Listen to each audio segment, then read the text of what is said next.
অষ্টমীর বেলা বাড়তেই শুরু হয়েছে বৃষ্টি। কেমন কাটবে নবমী? আবহাওয়া দপ্তর বলছে মঙ্গলবারই উত্তর আন্দামান সাগরে তৈরি হতে চলেছে ঘূর্ণাবর্ত। বুধবার অর্থাৎ নবমীর মধ্যে তা নিম্নচাপে পরিণত হবে।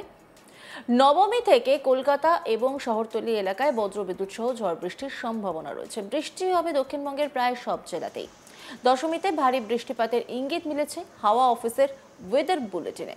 সঙ্গে ঘন্টায় 30 থেকে 40 কিলোমিটার বেগে ঝোড়ো হাওয়া বইতে পারে। শেষ বেলায় ফের খেলা দেখাবে আবহাওয়া।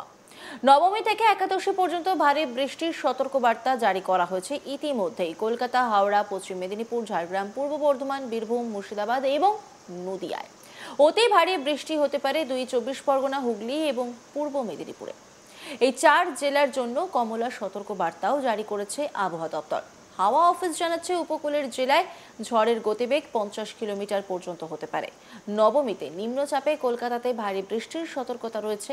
এছাড়াও নদিয়া, উত্তর ও দক্ষিণ 24 পরগনা, পূর্ব ও পশ্চিম মেদিনীপুর, হাওড়া, হুগলি এবং ঝাড়গ্রামে ভারী বৃষ্টির আশঙ্কা রয়েছে।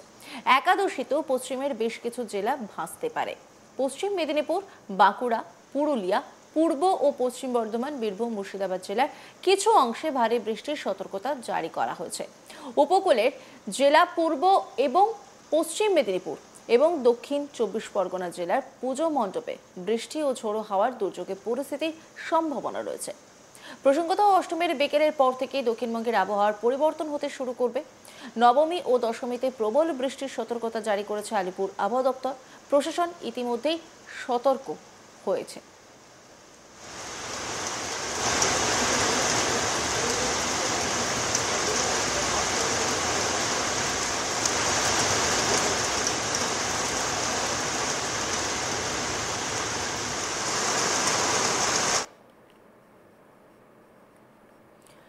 আবহাওয়ার খামখেয়ালিপনা চলছেই।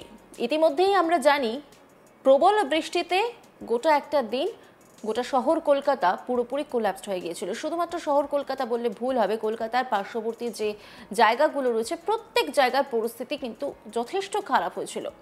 বারবার যে কথাটা প্রথম দিন থেকে আমরা বলে এসেছিলাম, প্রতি বছর আমরা যে ছবিটা দেখতে পারি, প্রবল বৃষ্টিতে যখন জল জমে থাকে সেই সময় বিদ্যুতের তার ছিঁড়ে গেলে আমরা বুঝতে পারি না, তার ফলে দুর্ঘটনা ঘটে যায়। সেই দুর্ঘটনার সাক্ষী কিন্তু আমরা হয়েছি ঠিক পুজোর আগেই।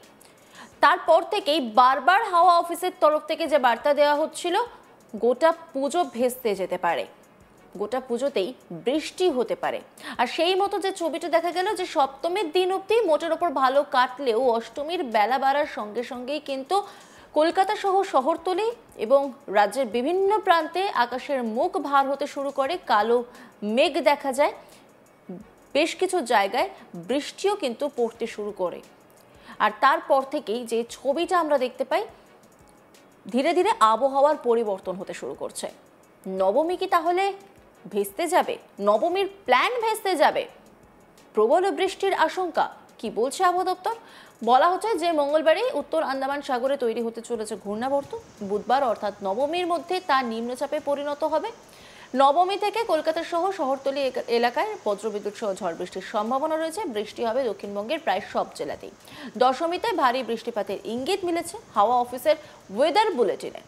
সঙ্গে ঘন্টায় 30 থেকে 40 কিলোমিটার বেগে ঝোড়ো হাওয়া বইতে পারে। শেষ বেলায় ফের খেল দেখাবে আবহাওয়া।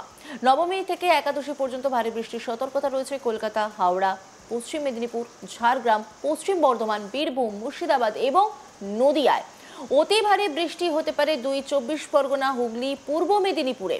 এই 4 জেলার জন্য কিন্তু আবার কমলা সতর্কবার্তাও জারি করেছে আলিপুর আবহাওয়া দপ্তর।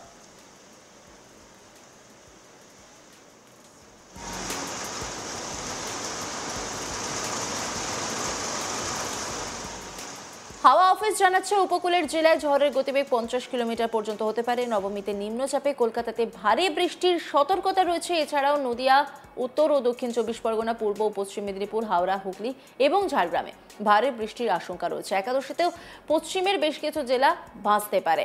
পশ্চিম মেদিনীপুর, বাঁকুড়া, পুরুলিয়া, পূর্ব ও পশ্চিম বর্ধমান, বীরভূম, মুর্শিদাবাদ জেলার কিছু অংশে ভারী বৃষ্টির সতর্কতা জারি করা হচ্ছে। উপকূলের জেলা পূর্ব ও পশ্চিম মেদিনীপুর এবং দক্ষিণ 24 পরগনা জেলার পুজো মণ্ডপে বৃষ্টি ও ঝোড়ো হাওয়ার সম্ভাবনা রয়েছে, দুর্যোগের পরিস্থিতি তৈরি হতে পারে।